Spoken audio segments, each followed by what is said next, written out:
A progressive jackpot slot is a slot game where the top prize grows every time someone places a bet until someone wins it. Instead of paying one fixed amount, the jackpot grows, fed by one game, a group of linked games, or an entire network until an eligible play triggers it. Then the meter resets and the cycle starts over. So, what's the difference between a fixed and a progressive jackpot? A fixed jackpot pays what the rulebook states. Today, tomorrow, always. A progressive is alive. Qualifying play keeps feeding the pool. How much of each bet goes in, there's no universal percentage. Every system funds itself its own way. And what happens the moment somebody wins? Watch the meter. It doesn't crash to zero. It drops to a preset floor called the seed amount, the jackpot starting point for the next cycle. Here's the detail most players never hear.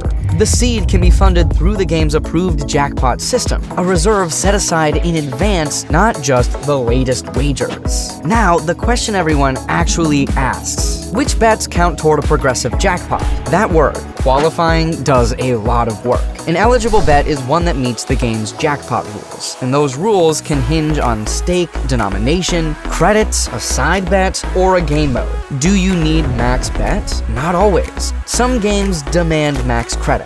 Some set a minimum. Some accept any eligible stake. In some titles, a bigger bet raises the trigger chance or scales the prize. In others, the smallest eligible bet can win the full displayed amount. One title, one rule, and the pay table is the only place it's written. Progressives also come in sizes. A standalone jackpot belongs to one machine, full stop. A linked or local progressive pools several games inside one casino or platform. A wide area progressive connects games across venues and systems. That's where the headline numbers live, but be careful. A bigger network makes the meter climb faster. It says nothing about the odds of hitting it. Then there are the levels. Multi-level games stack labels like mini, minor, major, and grand, and the labels are just labels. One level can be fixed while another grows, and different levels can demand different bets or triggers.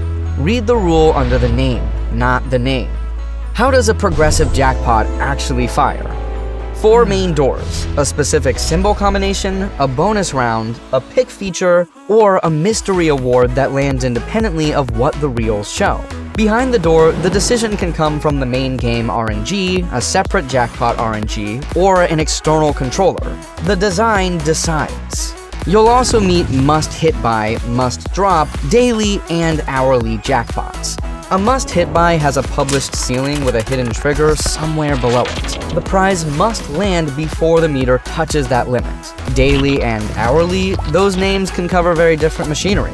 The label never explains the mechanic. So, the big one. Does a progressive jackpot ever become due? For a standard, symbol-triggered, or fixed probability jackpot, no. A 6-month drought changes nothing about the next spin. The game follows its programmed rules. It doesn't remember, and it doesn't owe anyone a result.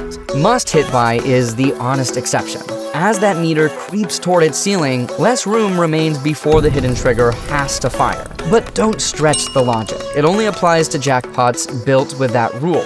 A tall meter on a standard progressive is just a tall meter. A bigger jackpot doesn't buy better odds either. In many systems, the trigger probability stands still while the prize climbs. The growing value can lift the jackpot share of the game's theoretical return, but it proves nothing about the next spin. Speaking of theoretical return, progressive RTP deserves a careful read. The info screen may show one combined figure or split the base game from the jackpot component.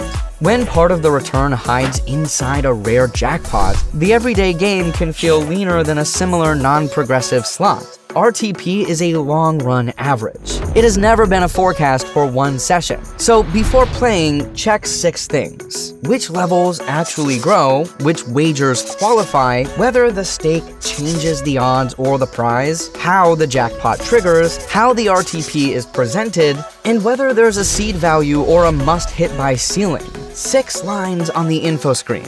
That's the whole homework. Bottom line, progressive jackpots are growing prizes running on game-specific rules for eligibility, triggers, and payouts. They're not due. Max bet isn't universal, a taller meter isn't better odds. Let the pay table do the talking. Keep the activity inside a fixed entertainment budget and treat the jackpot as what it is: a random feature.